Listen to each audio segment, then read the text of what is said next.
मिलव में आई। तापस नृपहि बहुत परितोषी, चला महाकपटी अति रोषी।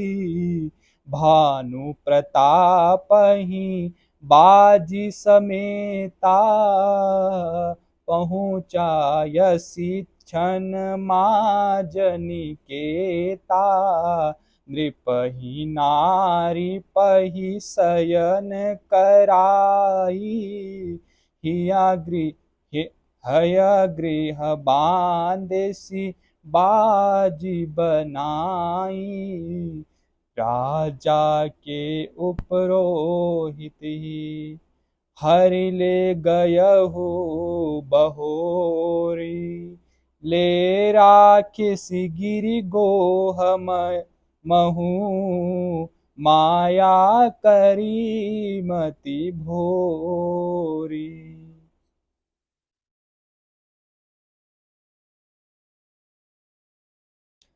राजा ने आज्ञा मानकर शयन किया और वह कपट ज्ञानी आसन पर जा बैठा। राजा थका था, उसे खूब गहरी नींद आ गई, पर वह कपटी कैसे सोता, उसे तो बहुत चिंता हो रही थी। उसी समय वहां कालकेतु राक्षस आया, जिसने सुअर बनकर राजा को भटकाया था। वह तपसी राजा का बड़ा मित्र था और खूब छल परपंच करता था।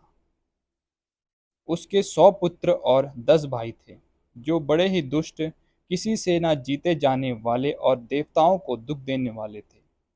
ब्राह्मणों, संतों और देवताओं को दुखी देखकर राजा ने उन सबको पहले ही युद्ध में मार डाला था। उस दुष्ट ने पिछला वैर याद करके तपस्वी राजा से मिलकर सलाह विचारी, यानी षड्यंत्र किया, और जिस प्रकार शत्रु का नाश हो वही उपाय रचा। भावीवश राजा प्रताप भानु कुछ भी ना समझ सका।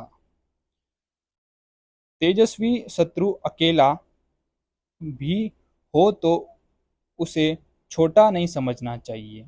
जिसका सिर मात्र बचा था, वह राहु आज तक सूर्य चंद्रमा को दुख देता है। तपस्वी राजा अपने मित्र को देख प्रसन्न हो उठकर मिला और सुखी हुआ। उसने मित्र को सब कथा क्या सुनाई। तब राक्षस आनंदित होकर बोला, हे राजन सुनो, जब तुमने मेरे कहने के अनुसार इतना काम कर लिया तो अब मैंने शत्रु को काबू में कर ही लिया, समझो। तुम अब चिंता त्याग सो रहो। विधाता ने बिना ही दवा के रोग दूर कर दिया। कुल सहित शत्रु को जड़ मूल से उखाड़ बहा कर आज से चौथे दिन मैं तुमसे आ मिलूंगा। इस प्रकार तपस्वी राजा को खूब दिलासा देकर वह महामायावी और अत्यंत क्रोधी राक्षस चला। उसने प्रताप भानु राजा को घोड़े सहित क्षण भर में घर पहुंचा दिया। राजा को रानी के पास सुलाकर घोड़ों को अच्छी तरह से घुड़साल में बांध दिया। फिर वह राजा के पुरोहितों को उठा ले गया और माया से उसकी बुद्धि को भ्रम में डालकर उसे उसने पहाड़ की खो में ला रखा। वह आप पुरोहितों का रूप बनाकर उसकी सुंदर सेज पर जा लेटा। राजा सवेरा होने से पहले ही जागा और अपना घर देखकर उसे बड़ा ही आश्चर्य माना। मन में मुनि की महिमा का अनुमान करके वह धीरे से उठा, जिससे रानी ना जान पावे। फिर उसी घोड़े पर चढ़कर वन को चला गया। नगर के किसी भी स्त्री पुरुष ने नहीं जाना।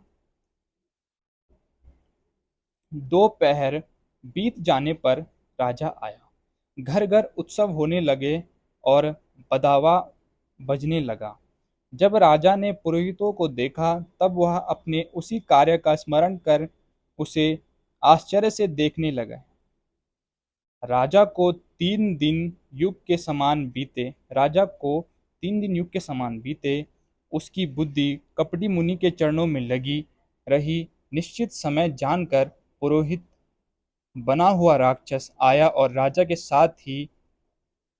हुई राजा के राजा की हुई लुप्त सलाह के अनुसार उसने अपने सब विचार को समझाकर कह दिए।